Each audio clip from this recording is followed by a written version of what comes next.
गेल्या 20 वर्षानंतर मी पुन्हा स्वग्रही परतोय। 2 दशक राजकारणामध्ये समाजकारणामध्ये आपल्या सगळ्यांच्या सहकार्यानं यशस्वी कारकीर्द पार पाडत असताना आज 18व्या लोकसभेच्या निवडणुकीच्या पार्श्वभूमीवर राष्ट्रवादी काँग्रेस पक्षामध्ये प्रवेश होत असताना राष्ट्रवादी काँग्रेस पक्षाचे राष्ट्रीय अध्यक्ष आणि महाराष्ट्रामध्ये खऱ्या अर्थानं ज्यांची धाडसीपणानं निर्णय घेण्याची क्षमता, विकास कामं करण्याची ज्यांची क्षमता, दिलेला शब्द काही झालं तरी खाली पडू देणार नाही अशी ज्यांची खाती,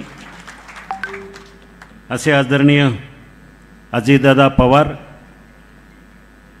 आजच्या ह्या प्रवेशाच्या कार्यक्रमाच्या निमित्तानं ह्या ठिकाणी उपस्थित आहेत। नुकतंच ज्यांचं मार्गदर्शन झालं, ज्यांनी शुभेच्छा दिल्या आणि पुढील कार्यक्रमासाठी जे पुढे निघून गेले ते आदरणीय राष्ट्रवादी काँग्रेस पक्षाचे प्रदेशाध्यक्ष आदरणीय सुनीलजी तटकरे,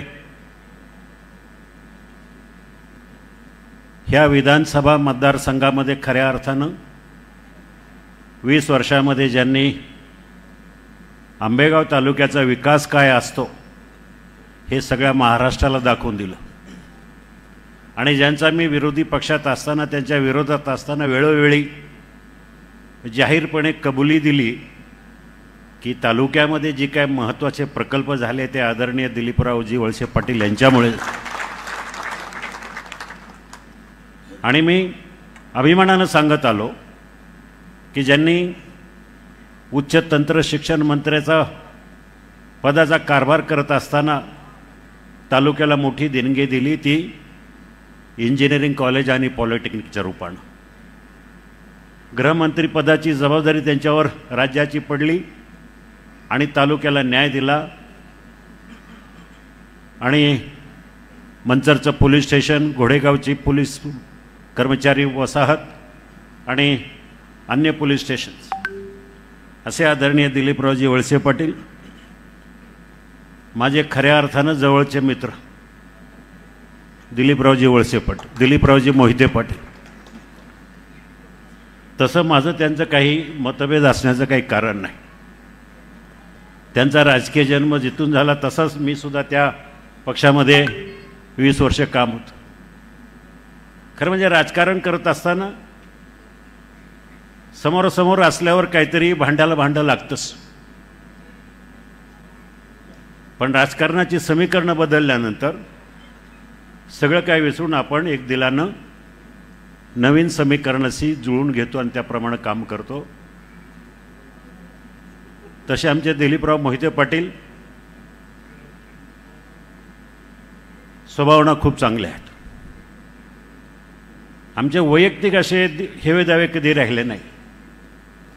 जे काय झालं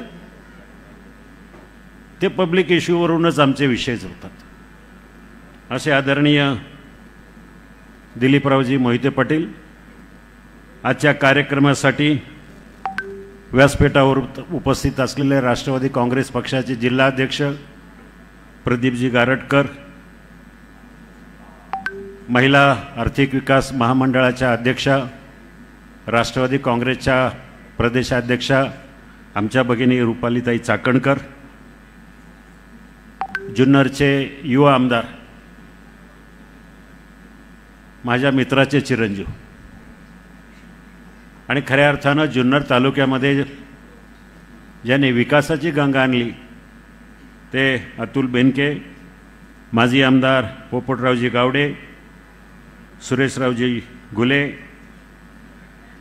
मार्केट कमिटी जुन्नरचे संजयजी काळे, दादा पाटील फराटे, देवेंद्र शेठ शहा, गणपतराव फुलवडे, खेड तालुक्याचे अध्यक्ष कैलासराव सांडबोर, शिरूर तालुक्याचे अध्यक्ष रविबापू काळे, जुन्नर तालुका पांडुरंग पवार, आंबेगाव तालुक्याचे आदरणीय विष्णुकाका हिंगे, अरुणराव चंबारे, मानसिंग पाचुनकर आणि माझ्यासोबत प्रवेश केलेले माझे बहुसंख्य सहकारी, त्यामध्ये आंबेगाव तालुक्याचे जवळजवळ सगळेच.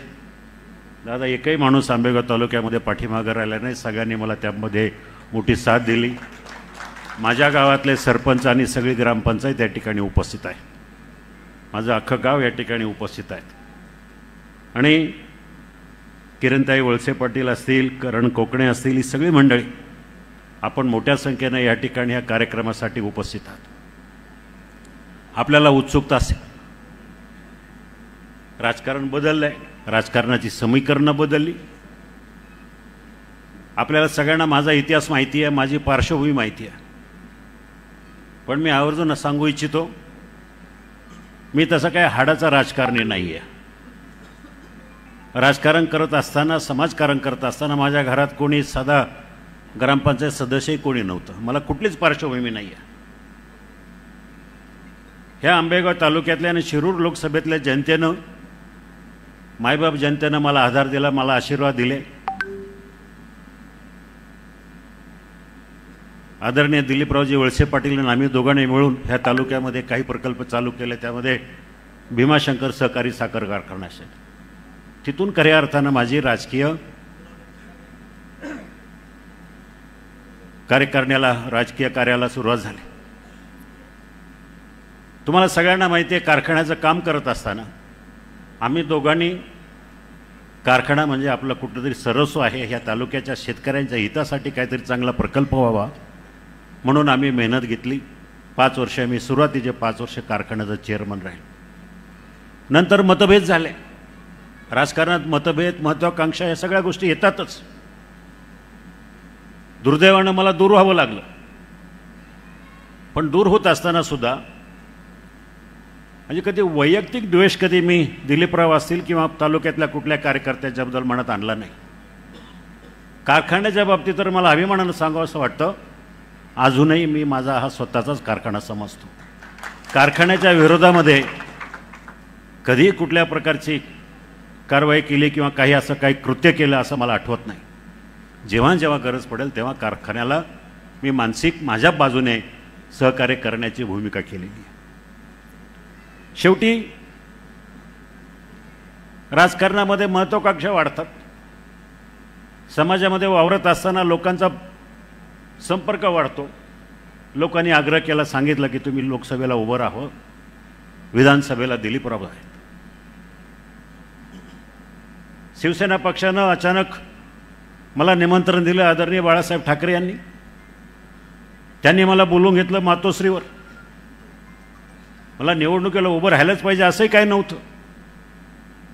बाळासाहेबांनी सांगितलं. मग त्यावेळेला स्वर्गीय अविनाश राणे असतील, बाकी सगळी मंडळी असतील, त्यांनी मला मुंबईला नेलं.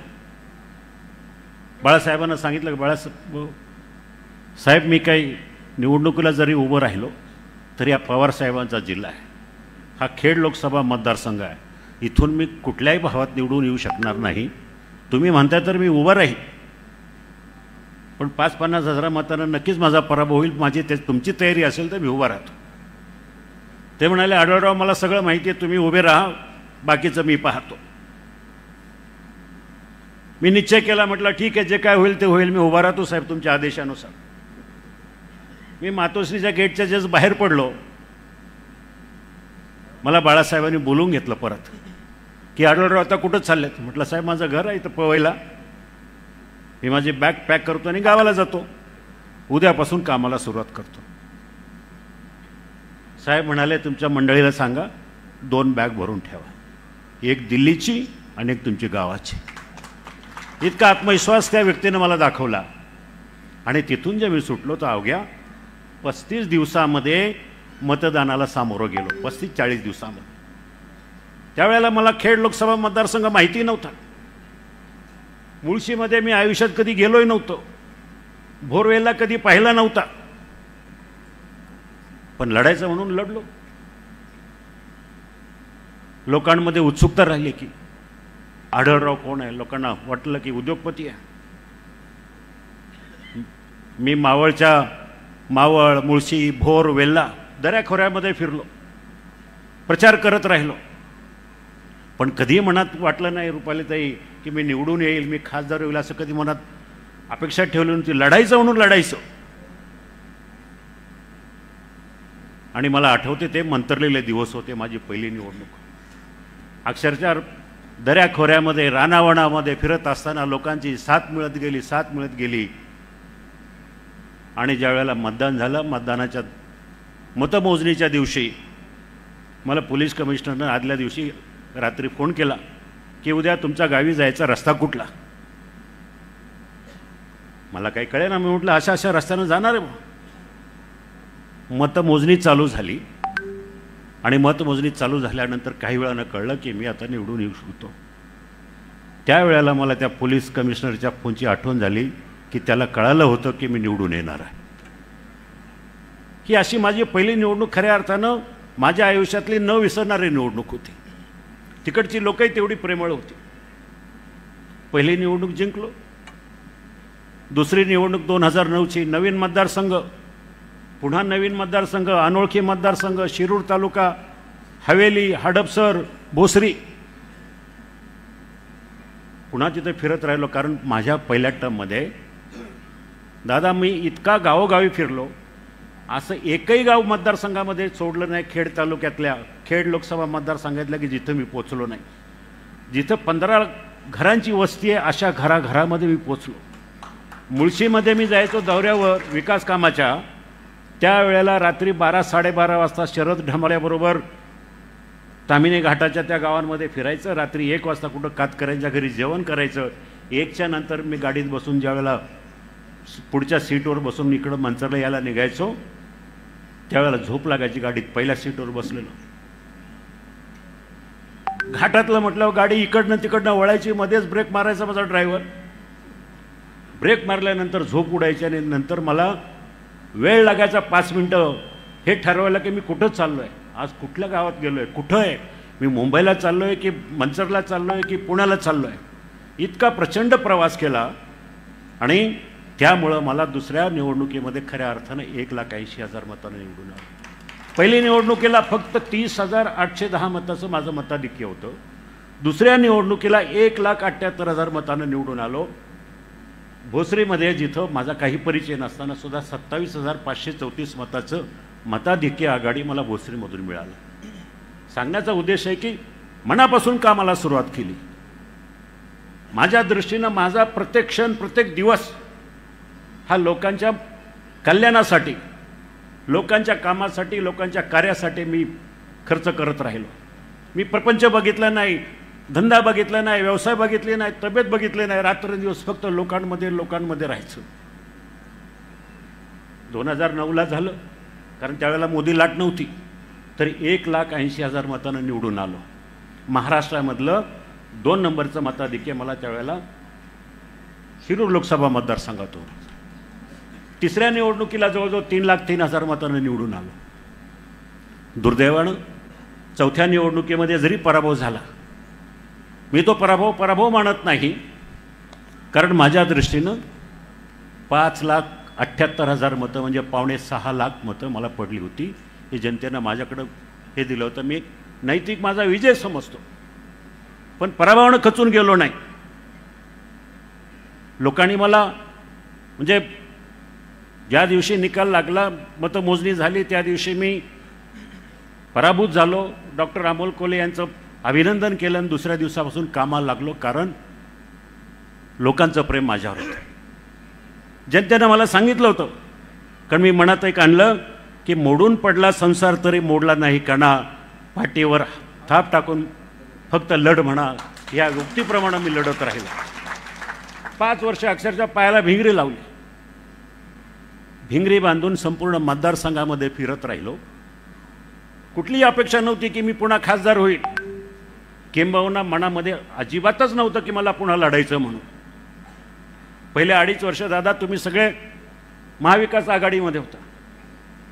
त्यावेळेला मला आदरणीय आमचे पक्षप्रमुख उद्धवजी ठाकरे असतील, संजय राऊत असतील, त्यांनी मला सांगितलं वेळोवेळी की हा मतदारसंघ राष्ट्रवादीचा आहे, ही जागा आपल्याला मिळणार नाही, तुम्ही काम करा, तुम्ही पुणे लोकसभेचा विचार करा. संजय राऊत येऊन लांडवडीला म्हणाले. मी त्यांना म्हणालो, राऊत साहेब हा काय प्रकार आहे, पुणे कुठं मी कुठं, मला काय निवडणूक लढलीच पाहिजे असं काही नाही आहे. मी दुसऱ्या दिवशी उद्धवजींकडे गेलो, म्हटलं साहेब हा काय प्रकार आहे, तुम्ही सांगितलं असं बोलायला. ते म्हणाले हो मी म्हणालो आपण काँग्रेसबरोबर बोलणार आहोत, तुम्ही काम करताय म्हणून तुम्हाला पब्लिकमध्ये राहिलं पाहिजे. म्हटलं अजिबात नाही, मला ह्या जिल्ह्यातून मी 3 वेळा कसली पार्श्वभूमी नसताना 3 वेळा निवडून आलो, एकदा पराभूत झालो, जाऊ दे, माझ्या दृष्टीने मी समाधानी आहे. मी खूप कमवलं, खूप माणसं कमवली, खूप नाव कमवलं, मला पुन्हा निवडणुकीला उभं राहिलंच पाहिजे असं काही नाही आहे. फक्त मला तुम्ही ताकद द्या माझ्या शिवसैनिकांबरोबर मला राहण्याची, त्यांच्या हे करण्यासाठी. ऐकलं नाही. ठीक आहे, दुर्दैवानं सुदैवानं राजकीय समीकरणं बदली, राजकीय स्टेप सगळ्या बदलल्या. आणि जेव्हा एकनाथभाई शिंदे आणि देवेंद्रजी मुख्यमंत्री आणि उपमुख्यमंत्री झाले तेव्हा नंतर खऱ्या अर्थानं मला ह्या मतदारसंघासाठी एकनाथजीनं सांगितलं की बाबा तुम्ही कामाला लागा, तुम्हाला लढायचं आहे. त्यांनी मला शब्द दिला, तुम्हाला पाहिजे ती ताकद देतो, तुम्ही लोकांमध्ये जा, लोकांमध्ये पोहोचा. 15 वर्षामध्ये मला जेवढा निधी पूर्वी मिळाला नाही मी खासदार असताना, तेवढा निधी मला 15 ते 16 महिन्यामध्ये एकनाथभाई शिंदे यांच्या माध्यमातून मला विकास कामं करण्यासाठी मिळाली. कामाची संख्या भरपूर आहे, जवळजवळ 1,500 कोटी रुपयाचे विकास कामं मी 1.5 वर्षामध्ये करू शकलो, लोकांमध्ये पोहोचू शकलो, गावोगावी जाऊ शकलो. ही माझ्या दृष्टीनं मोठी अचिव्हमेंट होती. नंतर राष्ट्रवादी काँग्रेस पक्षाचा महायुतीमध्ये प्रवेश झाला, परत समीकरणं बदलली.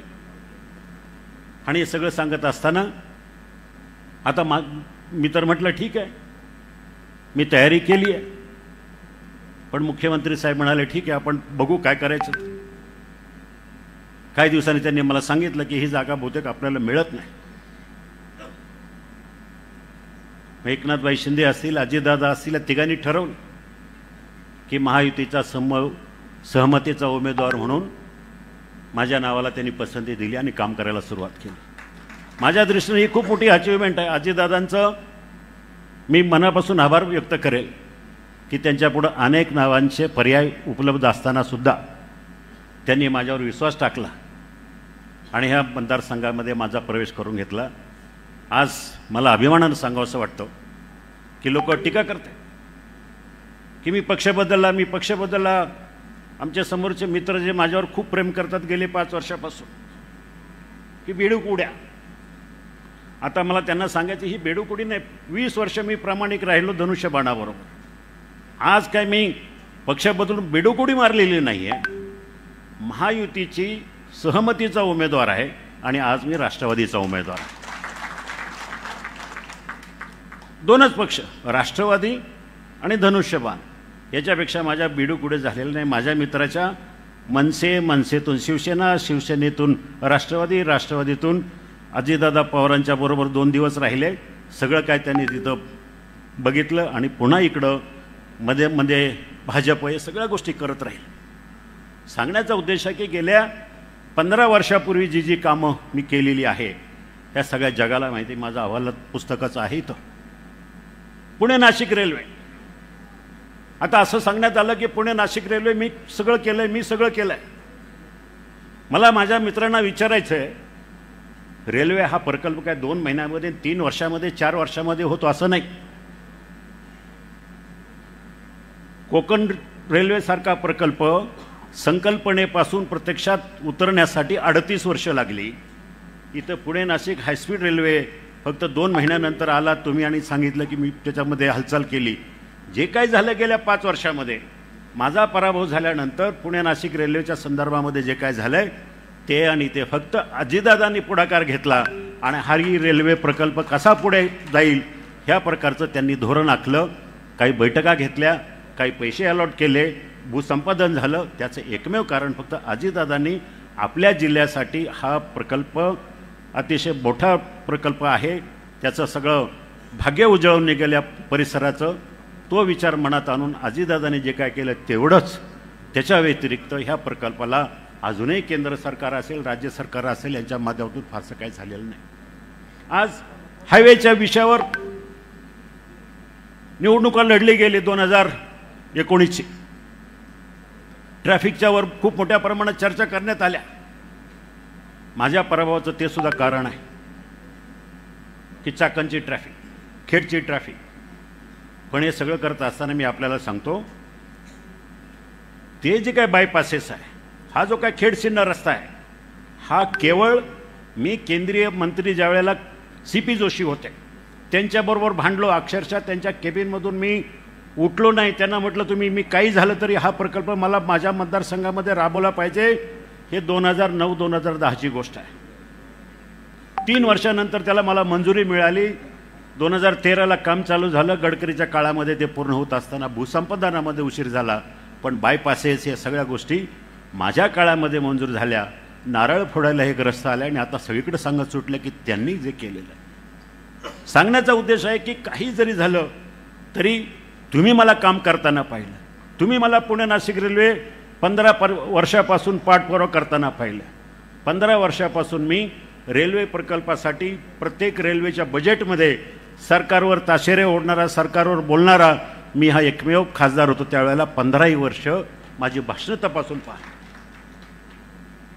शेतकऱ्याच्या बद्दल आता काही लोकांना कळवळा यायला लागला. कांद्याच्या प्रश्नामध्ये आता जोराजोरात भाषणं व्हायला लागले.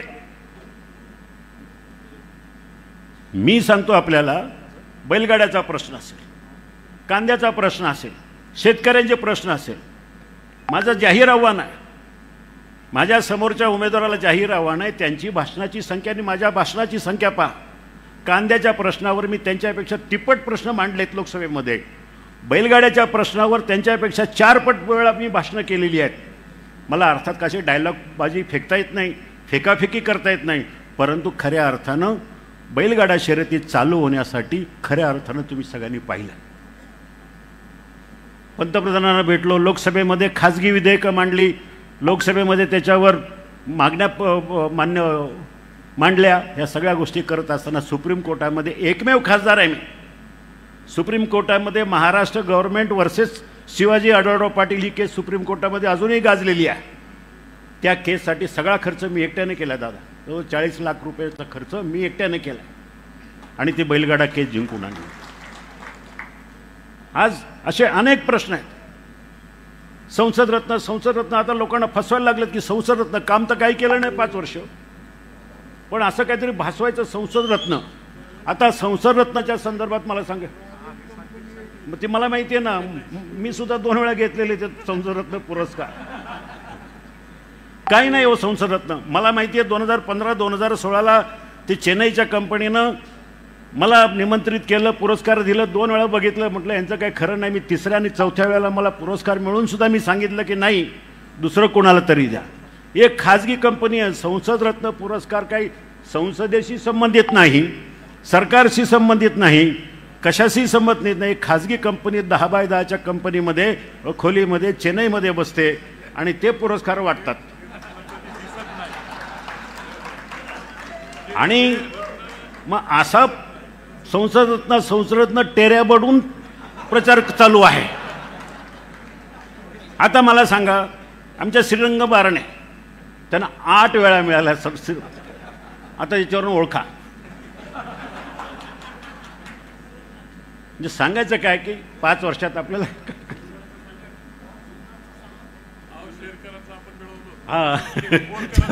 आमदार साहेब सांगतील. ते कसं आहे, हे पुरस्काराच्या संदर्भात सोडा, परंतु संसद रत्न पुरस्कार ज्या बेसवर दिला जातो, लोकसभेतली तुमची कामगिरी काय, मला सांगायला दादा अभिमान वाटतो. माझ्या पहिल्या 5 वर्षाच्या टर्ममध्ये आणि सध्याच्या खासदाराच्या पहिल्या 5 वर्षाच्या टर्ममध्ये प्रश्नाची संख्या, डिबेटची संख्या, त्यांचे प्रश्न आहेत 621, माझे प्रश्न आहेत 1365 पहिल्या 5 वर्षांमध्ये. मी कधी बोललो नाही असं, कारण मला ते तेवढं जमत नाही बच्चनगिरी करायला. पण लोकांना माहिती आहे, लोकसभेचं रेकॉर्ड उपलब्ध आहे. ह्या सगळ्या गोष्टीच्या पार्श्वभूमीवर आता ही निवडणूक सगळ्यात दृष्टीने महत्त्वाची आहे.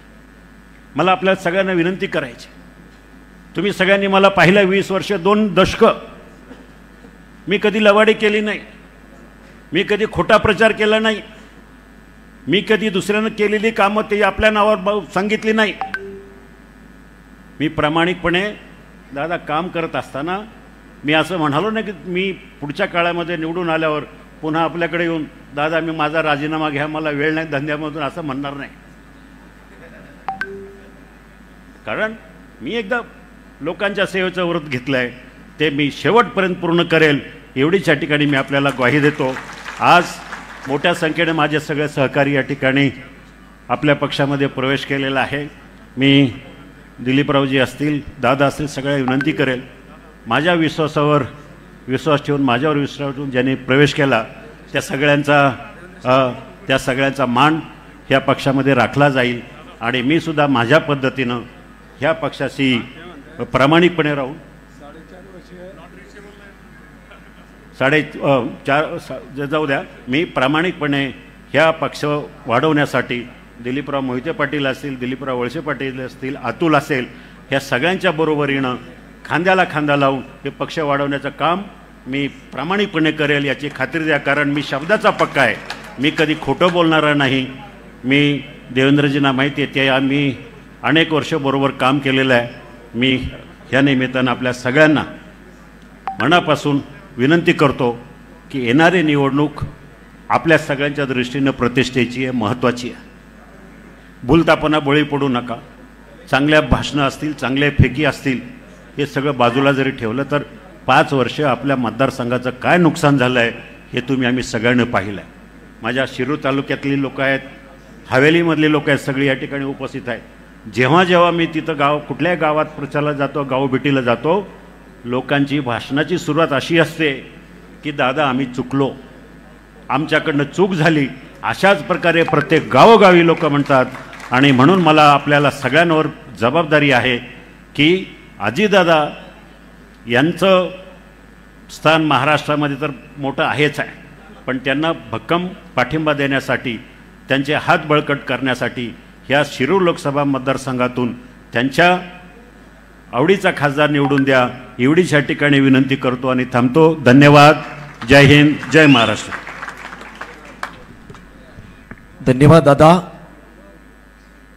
सहकाराचा घेऊन वसा उमटवलात कर्तृत्वाचा ठसा, सहकाराचा घेऊन वसा उमटवलात कर्तृत्वाचा ठसा. साहेब तुम्ही अभिमान आम्हा साऱ्यांचा, ज्यांचं उचललेलं प्रत्येक पाऊल म्हणजे या विकासाची असते चाहूल. टाळ्यांच्या गजरात स्वागत करू सहकार मंत्री नामदार दिलीपरावजी वळसे पाटील साहेब.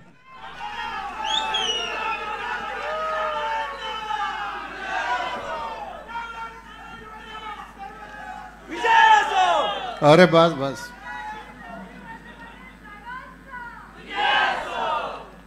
राष्ट्रवादी काँग्रेस पक्षाच्या या आजच्या सभेच्या निमित्तानं व्यासपीठावर उपस्थित असलेले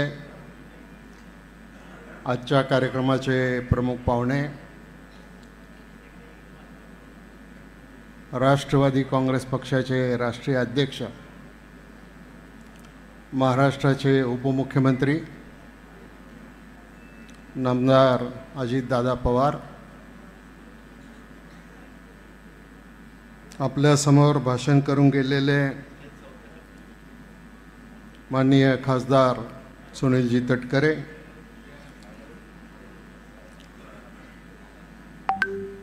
राष्ट्रवादी काँग्रेसच्या महिला प्रदेशाध्यक्ष रुपालीताई चाकणकर,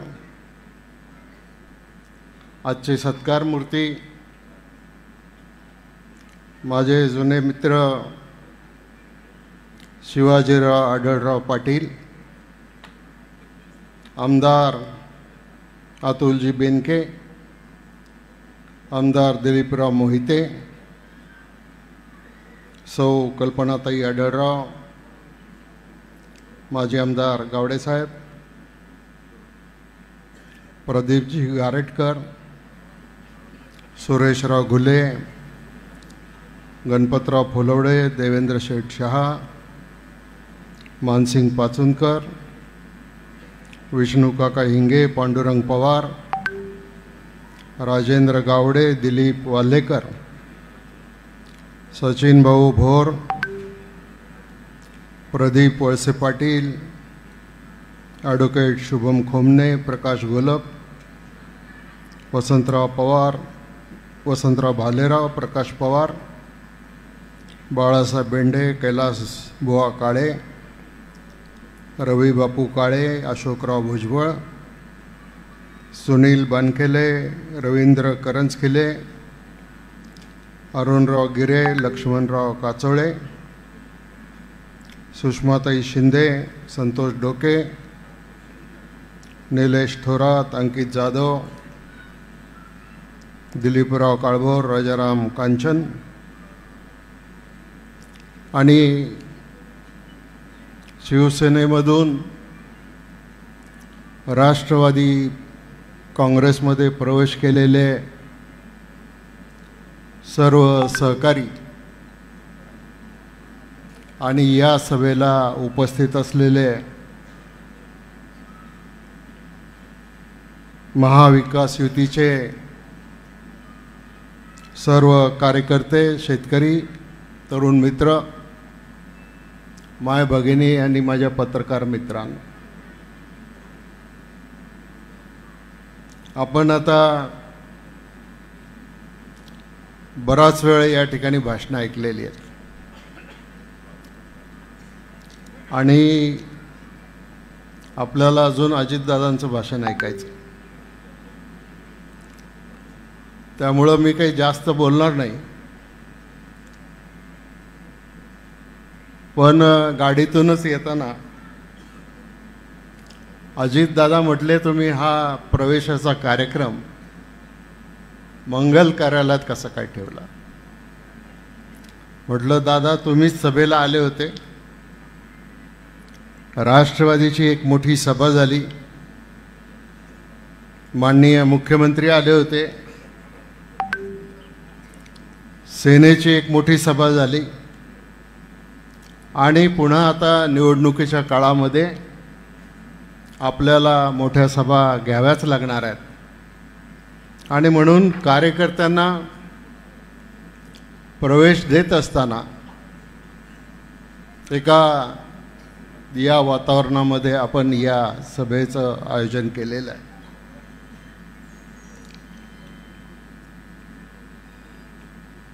शिवाजीराव, मी तुमचं मनापासून स्वागत करतो.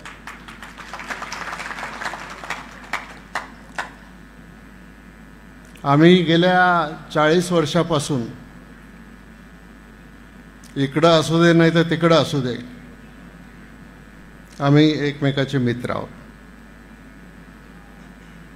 मी 1990ला पहिल्यांदा ज्यावेळेला या विधानसभा क्षेत्राचा आमदार झालो, तेव्हापासून तर 2004 पर्यंत आम्ही सगळे एकत्र काम करत होतो. 2004ला शिवाजीरावांनी इच्छा व्यक्त केली की मला लोकसभेची निवडणूक लढवायची आहे. आम्ही वरिष्ठांशी बोललो, परंतु वरिष्ठांनी सांगितलं की आता अशोकराव मोळांची ही पहिलीच टर्म आहे, लगेच त्यांना कसं बदलता येईल आणि त्यामुळं तुम्ही मांडलेला विचार निदान या वेळेला तरी मान्य करता यायचा नाही. मग त्यांनी दुसरा मार्ग पत्करला. शिवसेनेमध्ये गेले, लोकसभेला उभे राहिले, लोकांचा आशीर्वाद त्यावेळेला मिळाला आणि ते निवडून आले. आमचा संघर्ष चालूच होता, पण मगाशी जसं तटकरे साहेबांनी सांगितलं की हा तालुका काय आहे मला कळतच नाही, की लोकसभेला यांना मतं देतात आणि विधानसभेला तुम्हाला मतं देतात. आता मतदारसंघातल्या लोकांनाही असंच वाटत होतं, यांची काय दोघांची मिलीजुली आहे का? एकाने लोकसभेला जायचं, एकाने विधानसभेला जायचं. पण ते त्यांच्या विचारावर ठाम होते, मी माझ्या विचारावर ठाम होतो. आणि एकदा तर आदरणीय कल्पना वहिनीसुद्धा माझ्या विरुद्ध उभ्या राहिल्या होत्या. आणि ज्या वेळेला कल्पना वहिनी माझ्या विरुद्ध उभ्या राहिल्या त्यावेळेला लोकांना कळलं यांच्यात काही मिलीजुली नाही म्हणून. झाल्या निवडणुका, विधानसभेच्या निवडणुका झाल्या. शिवाजीराव, एका गोष्टीसाठी तुम्ही माझे आभार माना. शिवाजीराव, एका गोष्टीसाठी तुम्ही माझे आभार माना. मी तुम्हाला विधानसभेला उमेदवार सुद्धा दिले.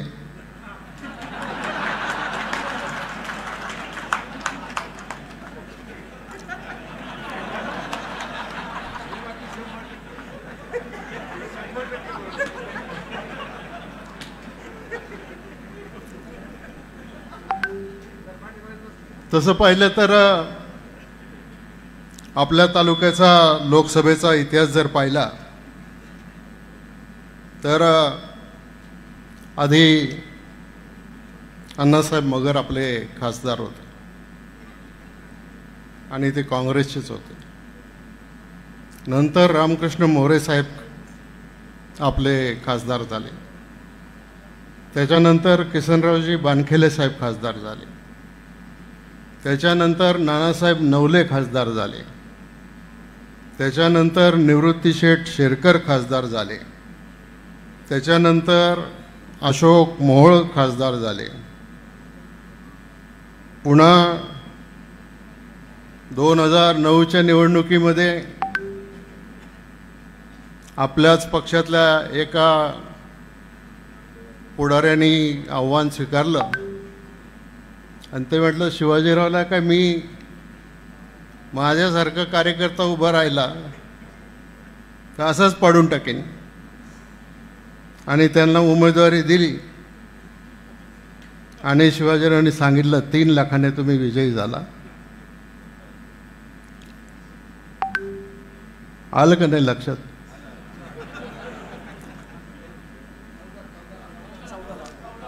बरं, 14ला. आणि नंतर मग मागच्या वेळेला पक्षाने डॉक्टर अमोल कोल्हेंना उमेदवारी दिली. सगळ्यांनी आपलं काम केलं. प्रत्येक निवडणुकीमध्ये पक्षाचा उमेदवार निवडून येण्यासाठी तन मन धन या सगळ्या गोष्टी पणाला लावून पक्षाचं काम आम्ही करायचो. पण यश मला कधी यायचं नाही. मला दिलीपराव मोहितेंना आठवण करून द्यायची. आपण अजितदादांच्या बंगल्यावर बसलो होतो. लोकसभेचा कॅन्डिडेट निवडायचा होता. तुमचा आग्रह चालला होता की मी उभं राहावं आणि तुम्हालाही असं वाटत होतं की या दोघांमध्ये काहीतरी मिलीजुली आहे आणि म्हणून त्यांना आंबेगाव तालुक्यातलाच उमेदवार पाहिजे होता आणि तो आंबेगाव तालुक्यातला उमेदवार दिला. त्यावेळेला नाही निवडून आले. आता भविष्यात काय होतं मला माहिती नाही विधानसभेच्या वेळेला. तर असा हा सगळा इतिहास आहे या तालुक्याचा. मी तुम्हाला सांगतो, या राजकीय जीवनामध्ये आम्हाला वैयक्तिक काही मिळवायचं नाही. जे असेल ते समाजाच्यासाठी करायचं आणि आपण समाजामध्ये एक चांगलं आपलं स्थान निर्माण करायचं. आज जी विकासाची कामं झाली, इथं तर आपण नुसत्या तालुक्यातल्या कामाबद्दल बोलतो, पण मी वीज मंत्री झालो त्यावेळेला महाराष्ट्रातल्या विजेमध्ये किती काम केलं, शिक्षण मंत्री म्हणून किती काम केलं, मेडिकल एज्युकेशनचा मिनिस्टर म्हणून किती काम केलं, गृहमंत्री म्हणून काय काम केलं, कामगार आणि एक्साईजचा मिनिस्टर म्हणून काय काम केलं, विधानसभेचा अध्यक्ष म्हणून माझी कारकीर्द कशी राहिली, हे मला विचारायच्या ऐवजी तुम्ही जर महाराष्ट्रातल्या लोकांना जर विचारलं तर याचं महाराष्ट्रातले लोक चांगलं उत्तर देतील. आणि म्हणून माझ्या मनामध्ये एक खंत होती की आपण सार्वजनिक जीवनामध्ये इतकं काम करतो, आपल्या आयुष्याची 40 वर्ष घालवल्यानंतर जनतेसाठी 40 वर्ष जनतेची सेवा केल्याच्या नंतर दर 5 वर्षांनी आपल्याला मतं मागायला लोकांच्या दारात जावं लागतं. याचा अर्थ कुठंतरी काहीतरी गणित चुकतंय. पण ठीक आहे, आता राजकारणामध्ये हे चालत राहतं. अजितदादांनी निर्णय घेतला, आम्ही सगळे त्या निर्णयाबरोबर राहिलं. आता बऱ्याच लोकांना वाटतं दिलीप वळसे पाटील इकडे कसे काय आले. मी अजितदादांच्या समोर सांगतो की अजितदादा आणि देवेंद्र फडणवीस आणि मी आम्ही तिघंजण एकत्र बसलो आणि त्यांना फक्त एकच मागणी मांडली की आमचं जुन्नर आंबेगावचं पाणी जे नगर जिल्ह्यात न्यायचं चाललंय तेवढं तुम्ही थांबवलं पाहिजे. आणि आज आमच्या या 65 बंधाऱ्यामध्ये जे पाणी सोडण्याची तरतूद नाही तेवढी तरतूद करून दिली पाहिजे. आता त्याच्यावर अजितदादांनी सगळे लोक त्या ठिकाणी काम करत आहेत. साखर कारखाना, जिल्हा बँक, आपली शरद बँक, पतसंस्था, या कुठल्याही गोष्टीमध्ये काही कमी नाही राहिलं. कलमोडीचं धरण तसं पाहिलं तर 1995 साली या राज्याचे मुख्यमंत्री माननीय मनोहर जोशी असताना त्यावेळेला ते धरण त्यांच्याकडून मंजूर करून घेतलं. कलमोडीचा अर्थ चास कमान धरणाच्या आतमध्ये आणखीन एक धरण बांधायचं आणि त्या धरणातलं पाणी चास कमानमध्ये आणून तिथून लिफ्ट करून सातगाव पठारला आणायचं आणि सातगाव पठारच्या परिसराला ते पाणी द्यायचं. परंतु दिलीपरावांच्या मनामध्ये एक वेगळी भावना होती आणि रास्त भावना होती. खरं तर त्यांनी माझ्याकडे ही भावना व्यक्त केली असती तर मी काय एवढा अडून धरणारा माणूस नाही. 10 वर्षापूर्वीच हा प्रश्न आपण सोडवला असता. कारण शेवटी पाणी काय हे आपल्या कोणाच्या मालकीचं नाही, कुटुंबाच्या मालकीचं नाही. पाणी सोडलं की ते पाणी जनतेचं पाणी आहे. आणि म्हणून वरुडे वाबगावच्या परिसरातली गावं किंवा आणखीन खेड तालुक्यातली बाकीची गावं त्यांना पाण्यासाठी नकार द्यायचं काही कारण नाही. पण इतका वेळ गेल्यामुळं आता सातगाव पठारच्या लोकांच्या मनामध्ये संशय निर्माण झाला. आज आदिवासी भागातले लोक सांगतात की आम्हालाही लिफ्ट द्या, लोणी धामणीचे लोक सांगतात आम्हालाही लिफ्ट द्या.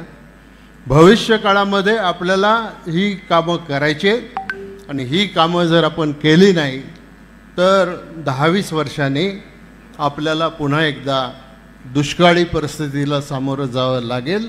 आणि हे मी गेल्या 10 वर्षापासून सांगतोय की या पुढच्या सगळ्या लढाया फक्त पाण्याच्या प्रश्नावर होतील, दुसऱ्या कुठल्या प्रश्नावर होणार नाही. आणि आज त्या लढाया चालू झालेल्या आहेत. राज्यांमध्ये लढाया चालू आहेत, जिल्ह्यांमध्ये लढाया चालू आहेत, तालुक्यांमध्ये लढाया चालू आहेत. आणि मग ते सगळं जनतेच्या पाण्याचं प्रोटेक्शन करण्याच्या दृष्टिकोनातून आपल्याला जी काही शक्ती लावायला पाहिजे ते आपण त्या ठिकाणी करायचं काम केलं. आज कलबोडीचा सुद्धा काही प्रश्न शिल्लक राहिला नाही. डिंब्याच्या बोगद्याचा एक प्रश्न आहे, त्याच्यावर आम्ही काम करतोय, त्याच्याबद्दल मी आत्ताच काही बोलू इच्छित नाही.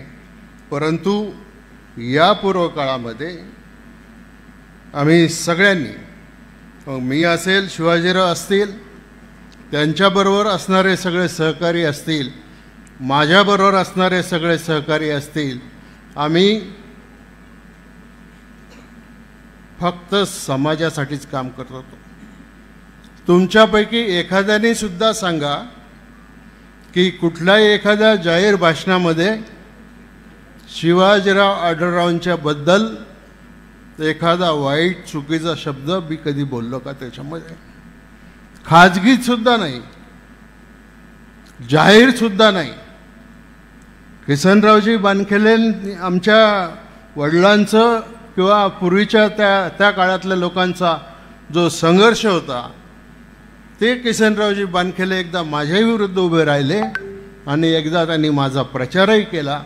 आम्ही पण त्यांचा एक प्रचार केला. पण कितीही टोकाची टीका केली तरी त्या टीकेला उत्तर द्यायचं नाही, हे 90 सालापासून मी ठरवलेलं असल्यामुळं मी त्याच्यामध्ये काही करत नाही. माझी फक्त आता सगळ्या कार्यकर्त्यांना एकच विनंती आहे. आता शिवाजीराव पक्षामध्ये आलेत, तुम्ही सगळे सहकारी पक्षामध्ये आलात, तुमचं सगळ्यांचं स्वागत, तुमचा मान पान, तुमचं स्थान हे जसंच्या तसं ठेवलं जाईल आणि आपण सगळे एक दिलाने याच्यामध्ये काम करूया.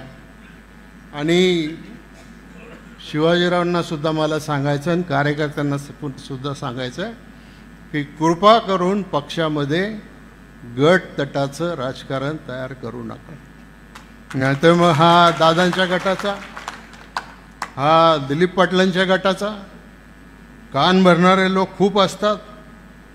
मग आम्ही हलके कान जर ठेवले तर त्याच्यातूनही आणखीन काही गोष्टी तयार होतात.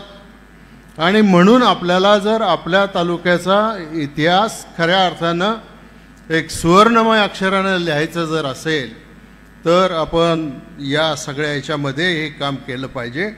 आणि शेवटी आपली सगळ्यात महत्त्वाची जी इच्छा आहे की तुमची आमची सगळ्यांची हीच इच्छा आहे की एक ना एक दिवस माननीय अजितदादा या महाराष्ट्राचे मुख्यमंत्री झाले पाहिजे.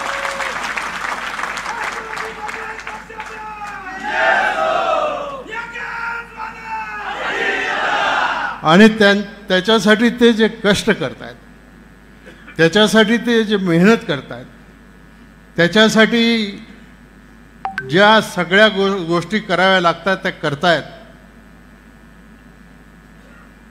पण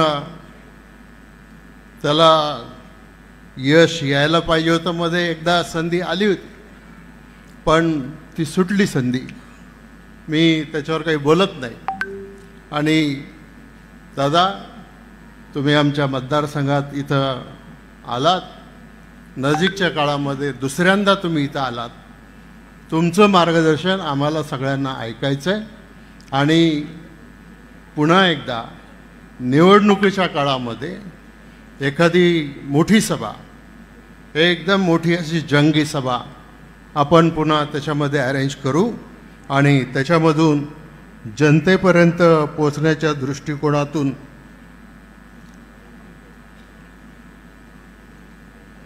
काय रे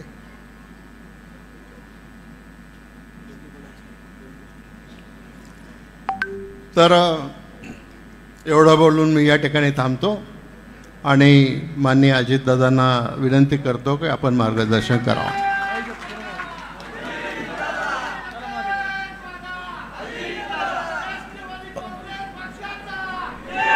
मंत्रिमंडळातील माझे सहकारी, आपल्या भागाचं नेतृत्व करत असणारे नामदार दिलीपराव वळसे पाटीलजी, ज्यांनी आत्ता आपल्या सर्वांच्या साक्षीनं राष्ट्रवादी काँग्रेस पक्षामध्ये प्रवेश केला, ते आपले शिवाजीराव आढळराव पाटील, विधिमंडळातील सहकारी दिलीपराव मोहिते पाटील, अतुल बेनके, रुपाली चाकणकर, पोपटराव गावडे, सुरेश घुले, दिलीप काळभोर, संजय काळे, राजाराम कांचन, गणपतराव फुलोडे, प्रदीप गारटकर, अरुण गिरे, दादा पाटील पराटे, देवेंद्र शेठ शहा, किरणताई वळसे पाटील, कल्पनाताई आढळराव पाटील, बाळासाहेब बेंडे, विष्णू हिंगे, राजेंद्र गावडे, रवींद्र करंजकिले, पांडुरंग पवार, प्रमोद पराड, विवेक वळसे पाटील, मानसिंग पाचुनकर, त्याच्यामध्ये राजेंद्र कोरेकर, सुषमाताई शिंदे, विशेषतः शिरूर लोकसभा मतदारसंघातील उपस्थित असणारे सर्व सन्माननीय आमचे उमेदवार, सर्व कार्यकर्ते, सर्व पदाधिकारी,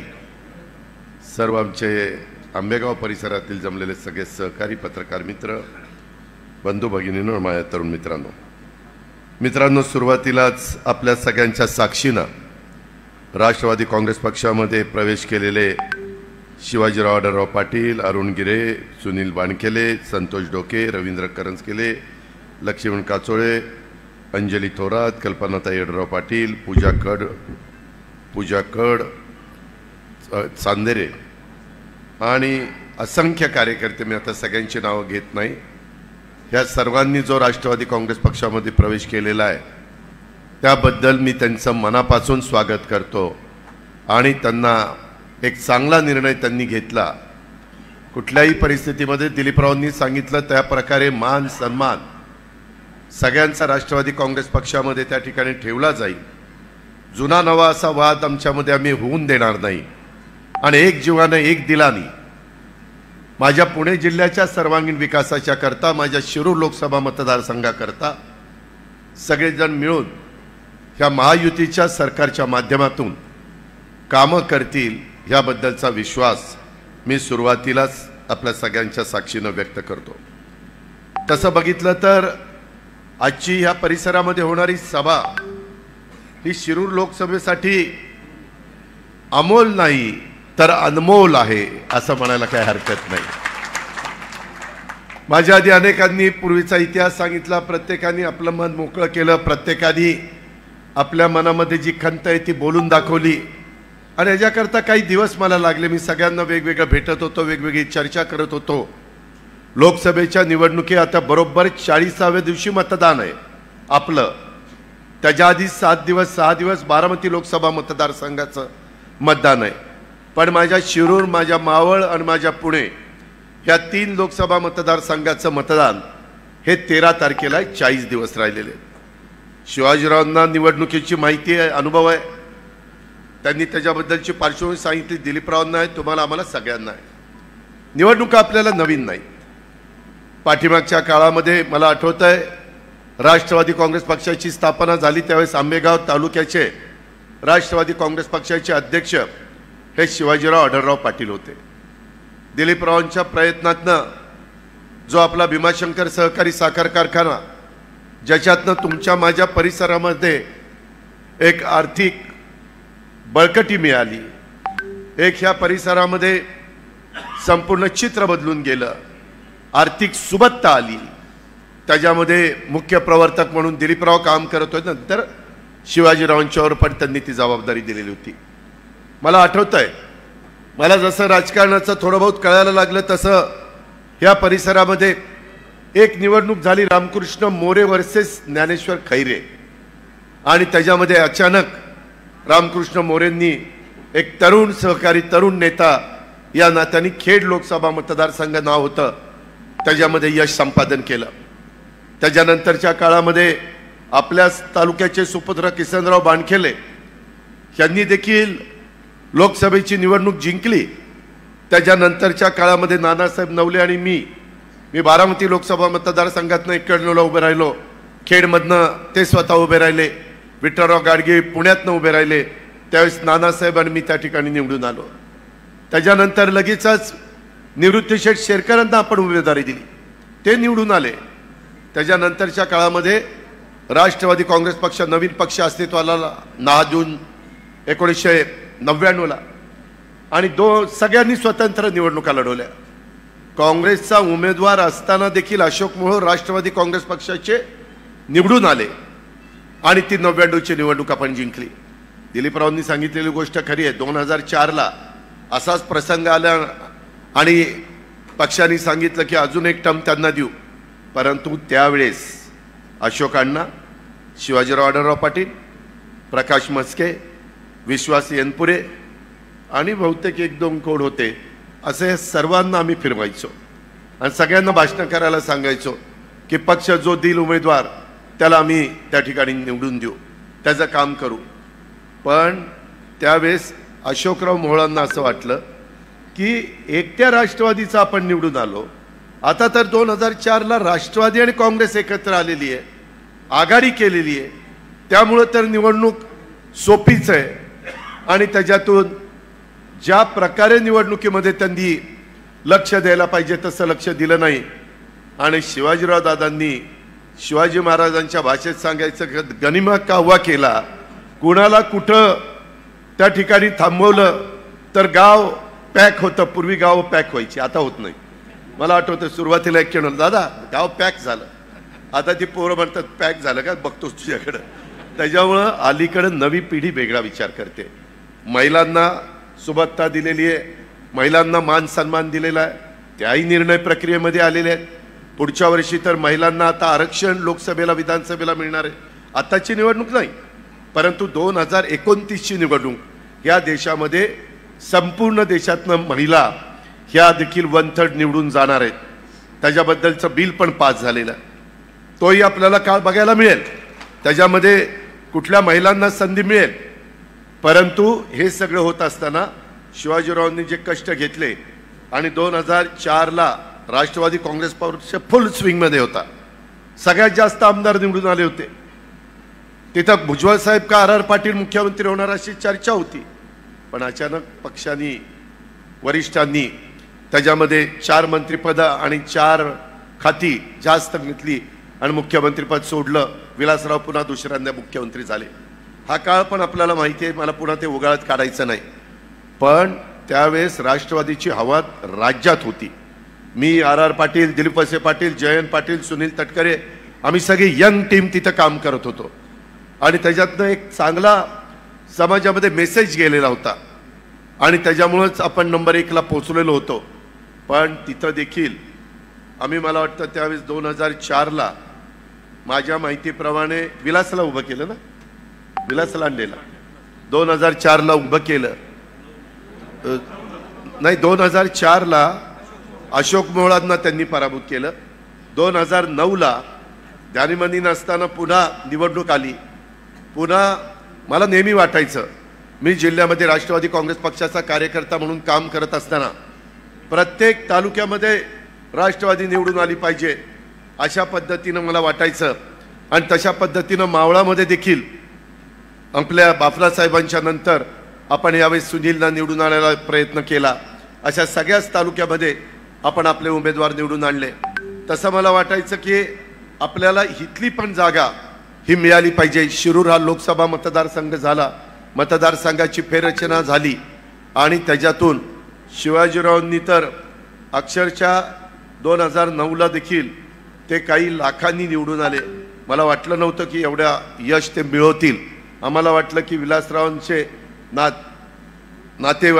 नातेसंबंध खूप मोठ्या प्रमाणावर आहेत, त्याच्यातनं काही यश मिळेल, परंतु काही यश मिळालं नाही. पुन्हा 2014 तेव्हा तर मोदी लाट आली, त्याच्यातनं तर शिवाजीरावांनी 3 लाखाचाच टप्पा गाठला. त्याच्यानंतर 2019 मी विचार केला की बाबा काही केलं, 2004, 2009, 2014 ही बाबा काही आपल्याला यश मिळवून देत नाही. मग काय करायचं विचार केला. माझी डॉक्टर अमोल कोल्ह्यांची ओळख होती आणि मी त्यांना बोलून घेतलं. ते होते शिवसेनेत.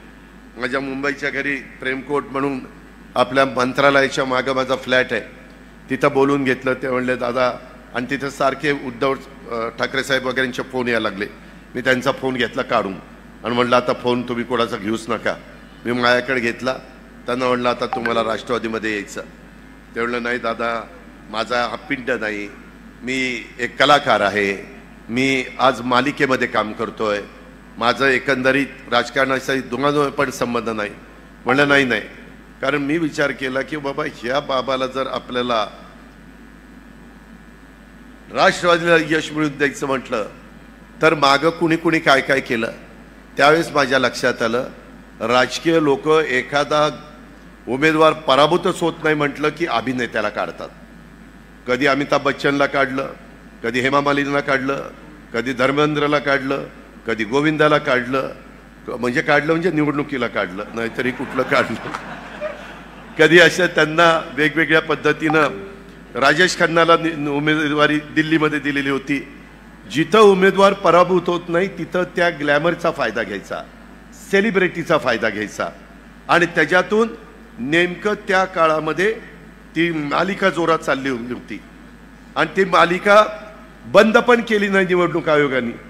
आम्हाला वाटलं चला निवडणूक आयोग आपल्याला त्यांनी चांगल्या पद्धतीनं निर्णय दिलाय आणि ती मालिका आमच्या भगिनी बघायच्या आणि त्याच्यात उमेदवार म्हणून आम्ही त्यांना नेलं की सगळे स्वागत करायचे आणि एकदम वातावरण बदलायला लागलं.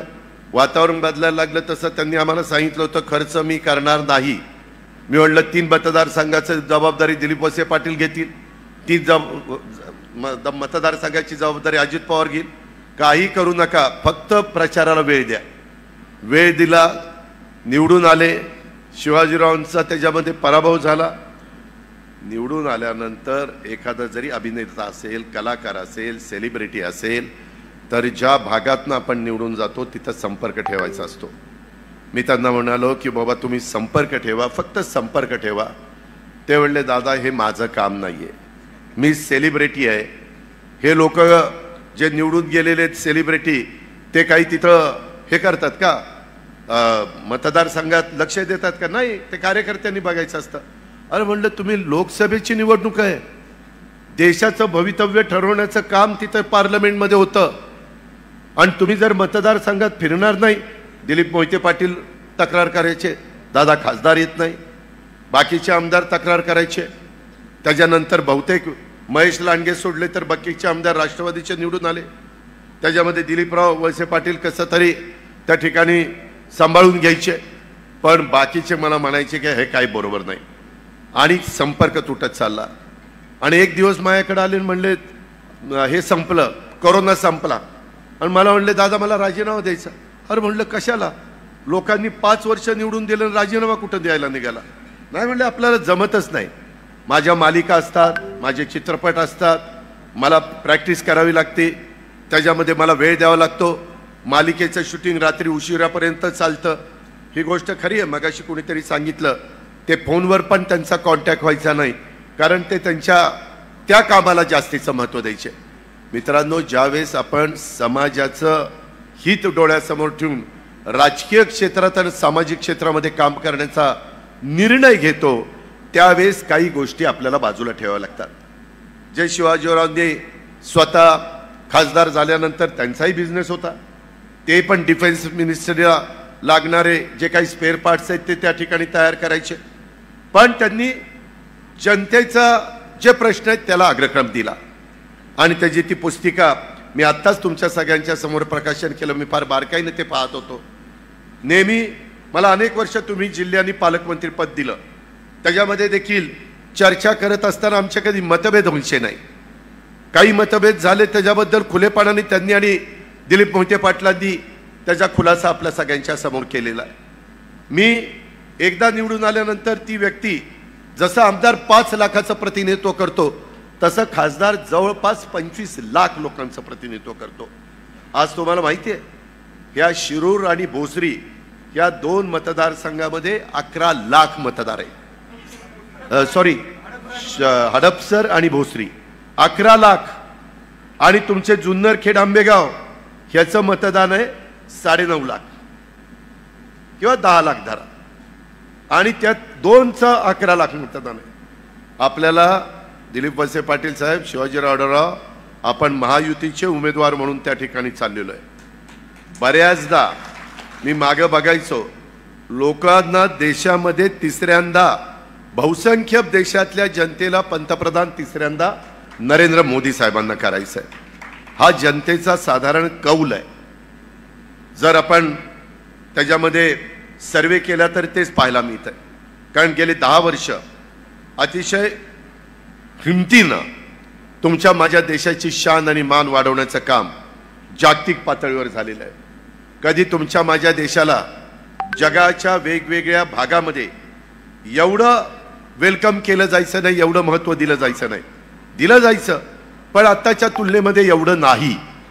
आणि ते होत असताना त्यांनी ज्या प्रकारे प्रकल्प हातामध्ये घेतले, मग गेल्या 10 वर्षामध्ये ज्या प्रकारचे नॅशनल हायवे झाले, प्रचंड मोठ्या प्रमाणावर पोर्ट बंदरं त्याचा विकास चाललेला आहे, प्रचंड मोठ्या प्रमाणावर विमानतळं त्याचा कायापालट होतोय.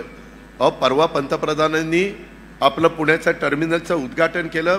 आपल्या ऑनलाईनवर जवळपास 1 लाख कोटीची वेगवेगळी विमानतळाची उद्घाटनं झाली. आपल्या इथं 500 कोटीचं टर्मिनल केलंय. 90 लाख लोकांना वर्षभरात टेक ऑफ आणि लँडिंग करता येणारे एवढं आवक जावक त्या टर्मिनलची तिथं केली गेलेली आहे, व्यवस्था केलेली गेलेली आहे. हे कधी मागं घडलं का? नाही घडलं. शेवटी आम्ही देखील, मी अर्थमंत्री म्हणून काम करतोय, माझं 8वं वर्ष आहे. त्याच्यामध्ये कोस्टल रोड, मुंबईतले कोस्टल रोड, जिथं आम्हाला 30, 35, 40 मिनिटं लागायची, आम्ही 5 मिनिटात वरळीवरून मरीन ड्राईव्हला त्या ठिकाणी निघतोय. अटल सेतू, तुम्ही बरेच जण मुंबईला येताना अटल सेतूवरून गेला सर. मी काल मुंबईवरून निघालो, 6:30ला मुंबईतनं निघालो, काल सुट्टी होती. जिजाईला माझ्या घरी पुण्यामध्ये 8:30ला पोहोचलेलो होतो. बरं, स्पीड तोच, 100च्या पुढे जाता येत नाही, गेलं की दंड पडतो. त्याच्यामुळे हे सगळे नियमाचं पालन करत आपण वेळेची बचत करतोय. मेट्रोची कामं मोठ्या प्रमाणावर चाललेली आहे. तुमच्या माझ्या पुण्यामध्ये वाहतुकीची कोंडी होती. माझं चाकण असेल, माझं वाघोली असेल, माझा पुण्याचा परिसर असेल, पिंपरी चिंचवडचा परिसर असेल, माझा नगर रोड असेल, नाशिक रोड असेल किंवा तिकडे सोलापूर रोड असेल, ह्या सगळ्याच्या बद्दल अनेक करोडो रुपयाची कामं, रिंग रोडची कामं हातामध्ये घेतलेली आहेत. त्याच्या संदर्भामध्ये वंदे भारत ट्रेनची कामं हातामध्ये घेतलेली आहेत. काही वंदे भारत ट्रेन सुरू झाल्या, इतकं लोकांचा सुखकर प्रवास होतो की बोलायचंच काम नाही. माझं अनेक वर्ष बारामती, फलटण, आमचं शेवटचं स्टेशन बारामती. आम्हाला नेहमी वाटायचं बारामतीपासून पुढं फलटण आणि खाली साऊथला आपल्याला जाता आलं पाहिजे. काम होत नव्हतं. शेवटी आम्ही हा निर्णय ज्यावेळेस घेतला आणि त्याच्यानंतर मी मोदी साहेबांना भेटलो, त्यांना म्हटलं, साहेब हे आमचं 10-15 वर्ष पडलंय काम, आम्हाला तिथं पुढं जाताच येत नाही. त्यांनी सांगितलं, अजित पुढं माझं ऑनलाईन मी वेगवेगळ्या रेल्वे स्टेशनची रेल्वे मार्गाची भूमिपूजन उद्घाटन करणार आहे. त्याच्यात बारामती फलटण आलं आणि ते काम झालं. मित्रांनो, बहुजन समाजाच्या भल्याकरता, माझ्या आदिवासी समाजाच्या कल्याणाकरता, माझ्या मागासवर्गीय समाजाला इतरांच्या बरोबरीनं आणण्याच्या करता जर विकास करायचा असेल तर केंद्र आणि राज्य सरकार एका विचाराचा असेल तर करोडो रुपयाचा पैसा हा आपल्याला खेचून आणता येतो. आज दिलीप मोहितेंना विचारा, अतुल बेनकेला विचारा, दिलीप वळसे पाटलांना विचारा, किती पैसा जुलैमध्ये आम्ही सरकारमध्ये गेलो, जुलैपासून आत्तापर्यंत किती कोटी रुपयाचा निधी हा विकास कामाच्या करता दिला गेलेला आहे. अजूनही एक बजेट उद्याचं 10 जूनचं आमच्या हातामध्ये, ज्याचा उल्लेख मगाशी केला दिलीप वळसे पाटलांनी. मी, अतुल बेनके, दिलीप वळसे पाटील, देवेंद्रजी, माझ्या ज्यावेळेस लक्षात आलं किंवा इथं पाण्याच्या बाबतीमध्ये जुन्नर आंबेगावहून माझ्या खेडवर थोडंसं काहीतरी अडचण निर्माण होते, त्यावेळेस ती पण अडचण दूर करण्याचं काम आम्ही सरकारमध्ये होतो म्हणून करू शकलो. आज आपल्या केटीवेअरला पाणी सोडण्याच्या करता जे धरणामध्ये आरक्षण ठेवायचं असतं ते मित्रांनो ठेवलं गेलं नाही. ते आरक्षण तिन्ही तालुक्याच्या करता आपण ठेवतोय. हे मगाशी म्हणाले ना दिलीप मोहिते पाटील की चास कमान, 72च्या दुष्काळामध्ये चास कमान कालवा झालाय. पोपटराव गावडेंना विचारा, त्याच्यामध्ये पाणी एवढं पाझरतंय, पाणीच पुढं सरकत नाही टेलला. त्याच्याकरता लाईनिंग करण्याचा निर्णय घेतलाय. कॅनॉलला लाईनिंग असा कागद टाकला जातो आणि त्याच्यावर लाईनिंग केलं जातं. लाईनिंग केल्यावर पाण्याची प्रचंड बचत होते. दिलीप मोहिते पाटील सारखं तुम्ही म्हणता 80%, त्याच्यातनं जी बचत होईल ते सगळं पाणी मी खेड तालुक्याला दिल्याशिवाय गप्प बसणार नाही. तुम्ही काळजी करू नका. त्याच्यामध्ये कलमोडीच्या बद्दल पण त्याचा उल्लेख, मी दिलीप मोहिते, दिलीप वळसे पाटील आम्ही बसलोय. जरी आम्ही एका परिवारातले असलो आणि त्या परिवारात आज शिवाजीराव आढळराव पाटील आणि त्यांचे सगळे सहकारी आलेत. आपण सगळ्यांना आता एकत्र काम करायचं आहे आणि हे काम करत असताना माझा जुन्नर, आंबेगाव, माझा खेड, माझा शिरूर, हवेली ह्या सगळ्या परिसराचा कायापालट करायचा आहे. आणि हा कायापालट करत असताना दिवसेंदिवस माझी दिलीपरावांची 7वी टर्म आहे. 7व्या टर्मला आम्ही आमदार झालो आणि प्रत्येक टर्मला आम्ही अधिकची कामं आमच्या मतदारसंघात केली. तुम्ही काढा पहिल्यापासून 90 ते 95, 95 ते 99, 99 ते 2004, 2004 ते 9, 9 ते 14, 14 ते 19 आणि 19 ते 24. आता तरी आमची 2.5 वर्ष करोनामध्ये गेली. जगातच आलं होतं. माणसांना जगवणं कर्तव्य होतं. आम्ही आमच्या स्वतःची फिकीर केली नाही. दर शुक्रवारी पुण्यामध्ये मीटिंग व्हायची. सगळ्या आमदारांना आम्ही हजर राहायचो आणि त्याच्यामध्ये निर्णय घ्यायचो. कुठं ॲम्ब्युलन्स पाहिजे, कुठं त्या ठिकाणी ऑक्सिजनचा प्लांट टाकला पाहिजे, कुठं पॅरामेडिकल स्टाफ दिला पाहिजे, कुठं जम्बो हॉस्पिटल उभे केले पाहिजेत, कुठं बेड्स टाकले पाहिजेत, कुठं व्हेंटिलेटर्स दिले पाहिजेत, कुठं वॅक्सिन दिलं पाहिजे, कुठं डॉक्टर कमी पडतायत. सगळ्या गोष्टी केल्या. सरकारची बाकीची कामं थांबवली, पण माणसाचा जीव महत्वाचा आहे. ह्या पद्धतीनं आपण त्या काळामध्ये करोनाला परतून लावण्याचं काम केलं. ठीक आहे, जीवाभावाचे काही सहकारी तुम्हाला मला सोडून गेले. आपण जीवाचं रान केलं. रेमडेसिवीर इंजेक्शन मिळत नसताना किती ते आणण्याच्या करता आपण प्रयत्न केला, कारण आजारच नवीन होता. अशा प्रकारे आपण समाजाला आधार देण्याचं काम करतोय. आज देखील एकनाथराव शिंदे असतील, देवेंद्र फडणवीस असतील, मी असेल किंवा दिल्लीमध्ये स्वतः नरेंद्र मोदी साहेब असतील, अमित शहा साहेब असतील, हे सगळेजण आज वेगवेगळ्या पद्धतीनं सर्वसामान्य माणसाला काय देता येईल. 80 कोटी जनतेला मोफत अन्न देण्याची चेष्टा आहे. 80 कोटी जनता कशाला म्हणतात. पूर्वी 600 रुपये तुम्हाला संजय गांधी निराधारला होते, नंतर 1000 केले, आता 1,500 केले. श्रावण बाळला 1,500 केले. आरोग्य चांगलं ठेवण्याच्या करता इन्शुरन्स पूर्वी 1.5 लाखाचा होता, आरोग्याच्या करता तो 5 लाखाचा केला. कुठलीही व्यक्ती आरोग्याच्या बाबतीमध्ये कुठं माझ्या घरी बापाकडे आईकडे पैसा नाही म्हणून मला उपचार घेता येत नाही किंवा मला उपचार दुसऱ्यावर करता येत नाही, हे घडू नये म्हणून हॉस्पिटल, वेगवेगळ्या प्रकारचे उपजिल्हा हॉस्पिटल, त्याच्यामध्ये ग्रामीण हॉस्पिटल, ही सगळी कामं आपण त्या बाबतीमध्ये करतोय. मित्रांनो, माझी तुम्हाला विनंती आहे, शिवाजीरावांची 3 टर्मची अक्षरशः त्या बाबाला पराभूत करण्याकरता आमच्या तोंडाला फेस आला, परंतु बाबा आम्हाला रेटला गेला नाही. आता आपल्याला त्यांना प्रचंड मतांनी निवडून आणायचंय. आता तुम्ही ज्या खासदारांना आम्ही सांगितल्यामुळं निवडून दिलं त्यांची 5 वर्षाची कारकीर्द पहा.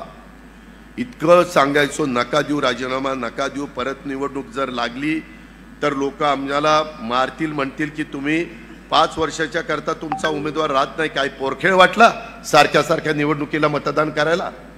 लोकांना नाही आवडत. लोक विचारपूर्वक मतदान करत असतात आणि हे मतदान आहे हे खऱ्या अर्थाने तर तुम्ही बघितलं तर लोकसभेची निवडणूक म्हणजे देशाचं धोरण ठरवणारी निवडणूक आहे. मित्रांनो, ही गावकीची भावकीची निवडणूक नाहीये. काही जणांनी ती भावकीची केलेली माझ्या भागात, ते मी बघतो काय करायचं ते. पण गावकीची पण नाही, भावकीची पण नाही. 140 कोटी जनता, 18 पगड जाती, 12 बलुतेदार. हिंदवी स्वराज्याची स्थापना महाराजांनी केली. 28 तारखेला तिथीप्रमाणे त्यांची मला वाटतं शिवजयंती आहे. 28 तारखेला परवा दिवशी.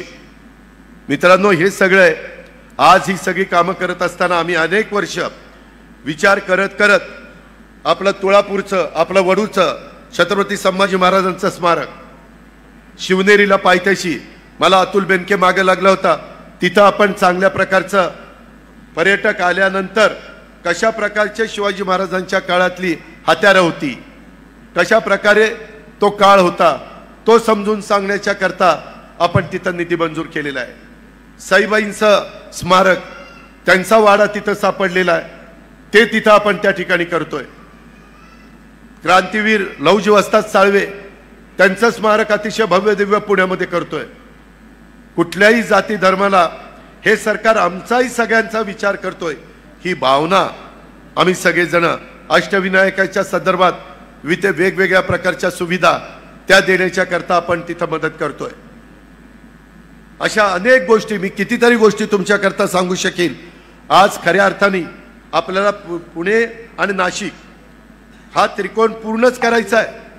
त्याच्याशिवाय खऱ्या अर्थाने माझ्या इथल्या शेतकरी वर्गाला, माझ्या इथला छोटा मोठा व्यवसाय करणारा भाजीपाला उत्पादक असेल किंवा फळ उत्पादक असेल, द्राक्ष उत्पादक असेल, त्याचा माल दुनियेमध्ये कुठेही पाठवायला सोयीचं होणार आहे. याकरता आपल्याला प्रयत्न करायचा आहे. मगाशी शिवाजीरावांनी सांगितलं तशी वाहतुकीची कोंडी ती आम्ही सोडवतोय आणि त्याच्याकरता केंद्राचा निधी लागतोय. बाबांनो, आपलं बजेट आहे 6 लाख कोटीचं, त्याच्या कितीतरी पट अधिक केंद्राचं बजेट आहे.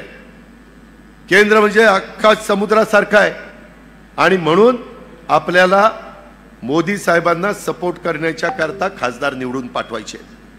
दिलीपराव, शिवाजीराव, आपल्याला माझ्या भोसरी, खडकवासला आणि विशेषतः हडपसर ह्या भागामध्ये मतदारांना सांगावं लागेल, हे जरी घड्याळ असलं तर हे घड्याळ तिथं मोदींना पाठिंबा द्यायला चाललेलं आहे. कारण मोदींना मानणारा जो शहरी भागातला मतदार आहे तो त्यांची खूण कमळ दिसलं नाही की तो तिथनं परत जातो. त्यांना मी आता उद्या 28 तारखेला माझी आणि एकनाथराव आणि देवेंद्रची मीटिंग आहे उपमुख्यमंत्र्यांची. त्याच्यामध्ये आम्ही काही जाहिराती देणार आहे की मोदी साहेबांना मत म्हणजे कमळ, धनुष्यबाण आणि घड्याळ, ह्या 3 खुणापैकी जी खूण असेल ती दाबली तर मोदी साहेबांना मत जाणार आहे. हे करावं लागेल. मी मागे बघितलेलं आहे, लोक काही काही परत जातात.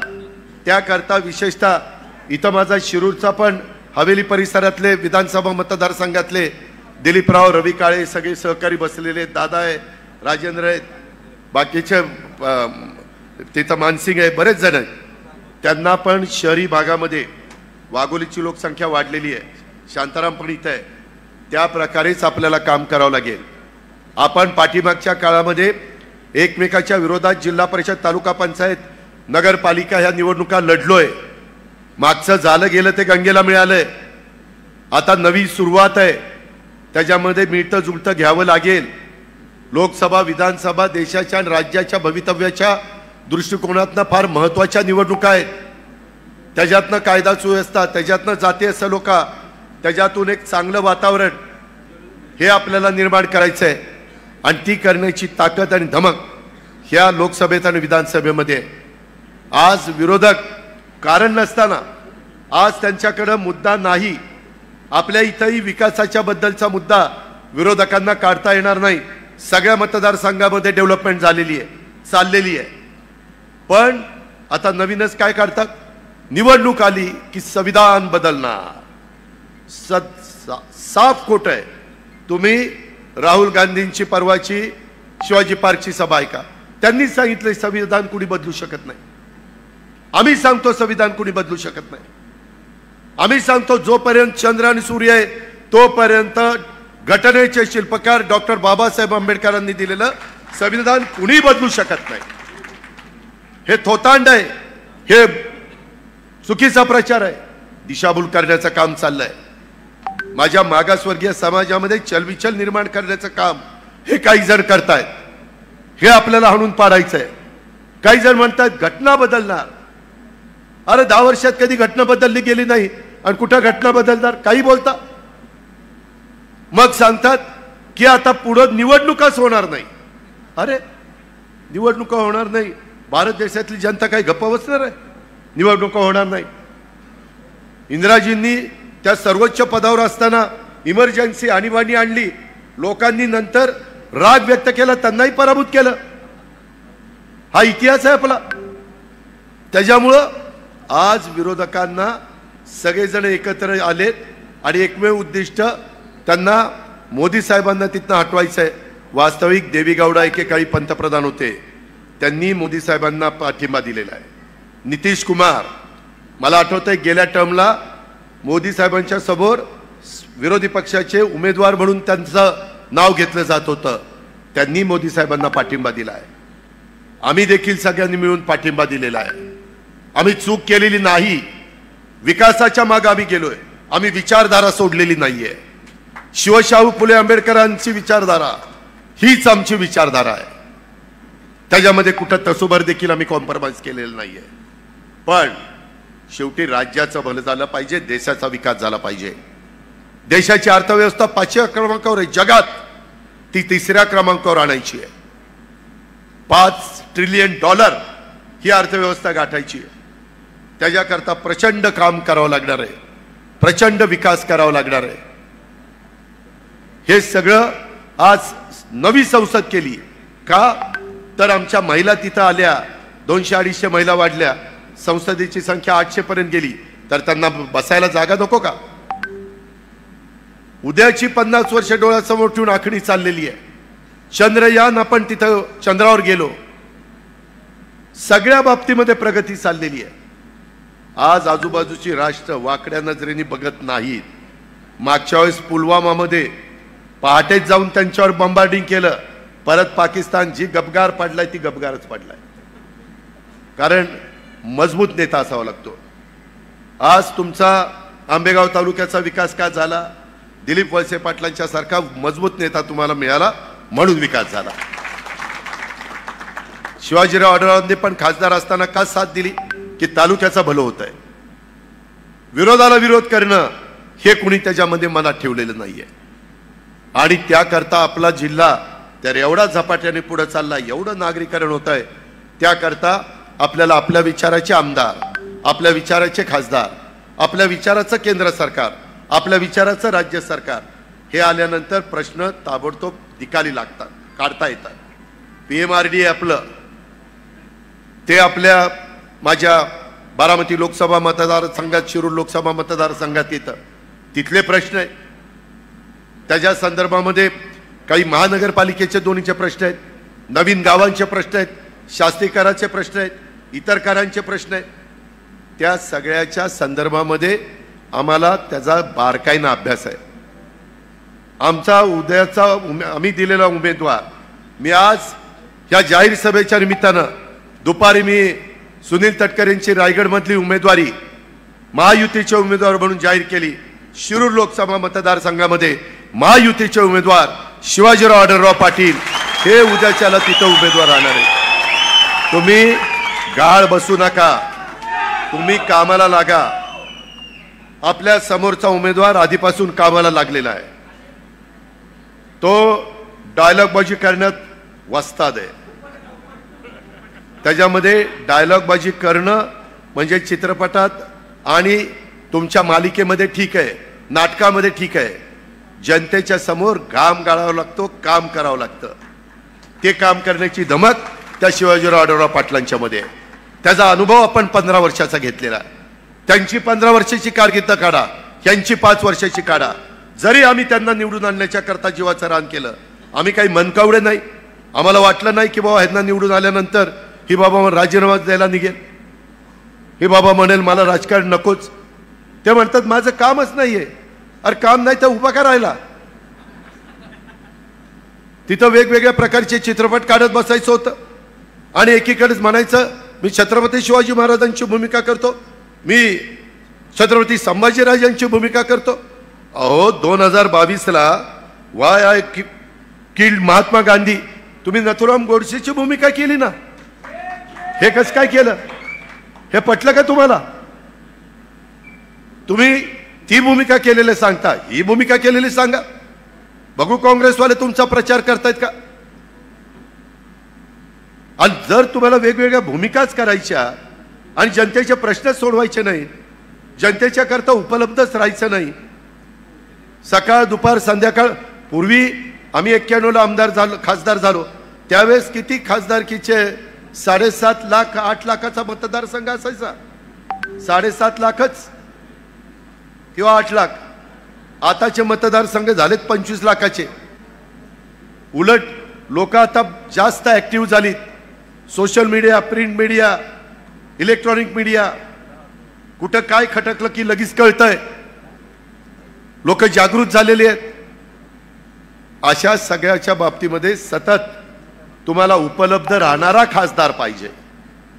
ते खासदार उद्याचे शिवाजीराव आढळराव पाटील होऊ शकतात। या पद्धतीनं माझी तर आंबेगावकरांना विनंती आहे, जो ज्या तालुक्यातला खासदार असतो, उमेदवार असतो, त्या तालुक्यांनी कमीत कमी त्या उमेदवाराला 1 लाखाचं मताधिक्य दिलं पाहिजे। 1 लाखाचं ही पद्धत असते। आज दिलीपराव, शिवाजीराव सगळेच जण एकत्र आलेले आहेत। त्यांच्या जोडीला तिथं भारतीय जनता पक्ष पण आहे, त्याच्या जोडीला आठवले साहेबांचा पक्ष आहे, रासप महादेव जानकरांचा पक्ष आहे, सचिन थोरातांचा पक्ष आहे, कवाडांचा पक्ष आहे, सदा खोतांचा पक्ष आहे। अनेकांनी एकत्र येऊन ही महायुती केलेली आहे आणि ह्या सगळ्यांचं मिळून आपल्याला उद्याच्याला प्रचार करायचा आहे। त्याच्यामुळं अजिबात गाळ बसता कामा नये। आता काही पहिल्यासारखं मगाशी दाखले काहींनी दिले तसं खासदारकीला एक, आमदारकीला एक असं नाही। आता दोन्हीकडेच आपल्याला घड्याळ चालवायचं आहे। त्याच्यामुळं एकतर्फी मतदान झालं पाहिजे, मताची टक्केवारी वाढली पाहिजे, बूथ वाईज काम झालं पाहिजे। तुम्ही बाकीचं उगीच मी उठायचं आणि दुसऱ्याच गावात जायचं, अरे तुला कोण तिथं विचारते, तुझं गाव बघ ना बाबा, पहिलं गाव बघ, तुझा वॉर्ड बघ, तुझी भावकी बरोबर आहे का बघ। मला तर भावकीमुळे फार अनुभव आला। तुझी त्याच्यामध्ये हे बघावं लागतंय तर पुढचं सगळं जमतंय। हा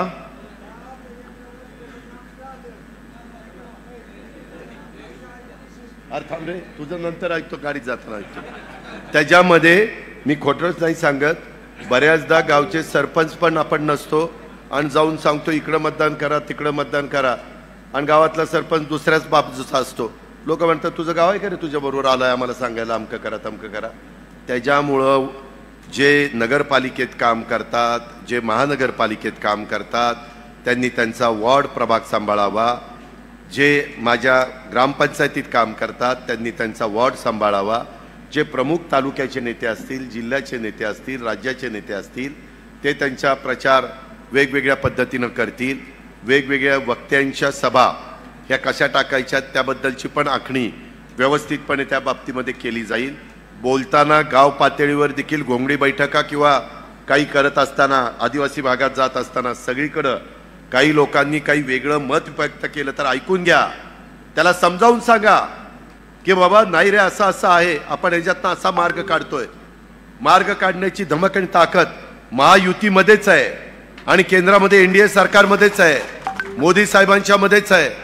हा विश्वास त्यांना त्या ठिकाणी द्या आणि त्या पद्धतीनं प्रचंड मताधिक्यांनी आपल्याला शिरूर लोकसभा मतदारसंघाची जागा निवडून आणायची आहे। त्यामध्ये कुठेही राग लोभ ठेवू नका। माझं नावच टाकलं नाही, माझं नाव घेतलं नाही, दादांनी 20 नावं घेतली, माझंच नाव घेतलं नाही। मी नावं घ्यायला आलेलो नाही, मी सभेत मार्गदर्शन करायला आलोय। बाकीचे पण बोलत असताना कदाचित कुणाचं काही राहील किंवा फोटो एखाद्याचा राहील, मित्रपक्षांचे वगैरे फोटो वगैरे, त्यांचा मान सन्मान ठेवून आपण पुढे गेलं पाहिजे, याबद्दल काळजी घ्या। आता तुम्ही ही सभा संपल्यानंतर लगेचच शिवाजीराव आखणी करा। आपण सारखं म्हणत होतो प्रवेश लवकर द्यायचा आणि उमेदवारी जाहीर करायची, कारण 40 दिवस बघता बघता दिवस निघून जातील। त्याच्या आधी बारामती लोकसभा मतदारसंघाची निवडणूक आहे, तिथं पाहुणे रावळे ओळखीचे कोणी असतील तर तिथं पण घड्याळाला मतदान करायला सांगा। तसंच मावळामध्ये कुठं पाहुणे रावळे असतील तिथं मावळ, माझं चिंचवड आणि पिंपरी तिथं धनुष्यबाणाला मतदान करायला सांगा। माझं वडगाव शेरी आणि हडपसर सोडून, हडपसर आणि त्यामध्ये खडकवासला सोडून बाकीचे जे काही भाग आहे त्याच्यामध्ये मग वडगाव शेरी, माझं तुमचा कोथरूड असेल, कसबा असेल, कॅन्टोन्मेंट असेल, शिवाजीनगर असेल, ह्या सगळ्या भागामध्ये त्या 6 विधानसभा मतदारसंघात शहरामध्ये कमळ, आपल्या जिल्ह्यात कमळ तिथं चालवायचंय, इकडं आणि बारामतीमध्ये घड्याळ चालवायचंय, आणि त्या मावळातल्या 3 तालुक्यामध्ये धनुष्यबाण चालवायचं आहे. त्याच्यामुळं तिन्ही महायुतीचे चिन्ह आपल्या सगळ्यांच्या दृष्टीनं महत्वाची आहेत. गल्लत करू नका, नीट लक्षात ठेवा. आणि त्या पद्धतीनं त्या भागात मित्रपरिवार वगैरे असतो, त्याच्या संदर्भामध्ये नातीगोती असतात, त्या सगळ्यांचा कसं आपल्याला मदत घेता येईल, त्यांना कसं कन्व्हिन्स करता येईल, या पद्धतीचं काम आपण सगळ्यांनी ह्या निमित्तानं केलं पाहिजे. काही जण म्हणतात की ते उडी मारली. अरे बाबा, तुम्ही तर माझ्या देखत मीच तुम्हाला शिवसेनेतनं घेतलं आणि राष्ट्रवादीमध्ये आणलं अमोल कोल्हे साहेब. दुसरं कोणी आणायला नव्हतं. मी तुमचं तिकीट जाहीर केलं. एवढं लवकर कसं विसरला? उलट हे घर वापसी झाली, तुमची तरी घर वापसी नाही झाली. तुम्ही तिथनं शिवसेनेत गेला तर तुमची घर वापसी, पण शिवसेनेत गेल्यावर घर वापसी म्हणायचं का मनसेत गेल्यावर घर वापसी म्हणायचं का आणखीन कुठे गेल्यावर घर वापसी म्हणायचं, तो संशोधनाचा भाग आहे. त्याच्या खोलात मी जास्त जात नाही. पण मित्रांनो, भावनिक होऊ नका. चित्रपट पाहताना, मालिका पाहताना तेवढ्यापुरतं आपण तिथं पाहू आणि नंतर आपण आपल्या कामाला लागू. खासदारकीचं बटन दाबत असताना कशाच्या करता बऱ्या वाईट काळ जो आपल्यावर येईल त्या काळामध्ये साथ देणारा कोण आहे, त्या काळामध्ये धावून येणारा कोण आहे, त्या काळात सहकार्य करणारा कोण आहे आणि मागचा त्या व्यक्तीचा अनुभव काय आहे, ह्या सगळ्याचा साकल्याने विचार करा. मला खात्री आहे, मला विश्वास आहे की हा साकल्याने आपण विचार करत असताना तुमच्या सगळ्यांच्या समोर शिरूर लोकसभा मतदारसंघामध्ये शिवाजीराव आढळराव पाटील आणि घड्याळ हेच नाव तुमच्या समोर आल्याशिवाय राहणार नाही. त्याकरता सगळ्यांनी मनापासून प्रयत्न करा आणि महायुतीचा उमेदवार प्रचंड मताधिक्यांनी लोकसभेमध्ये पाठवा, हीच आग्रहाची, नम्रतेची, कळकळीची विनंती करतो आणि पुन्हा एकदा या सर्वांचं मनापासून स्वागत करतो आणि थांबतो. जय हिंद, जय महाराष्ट्र.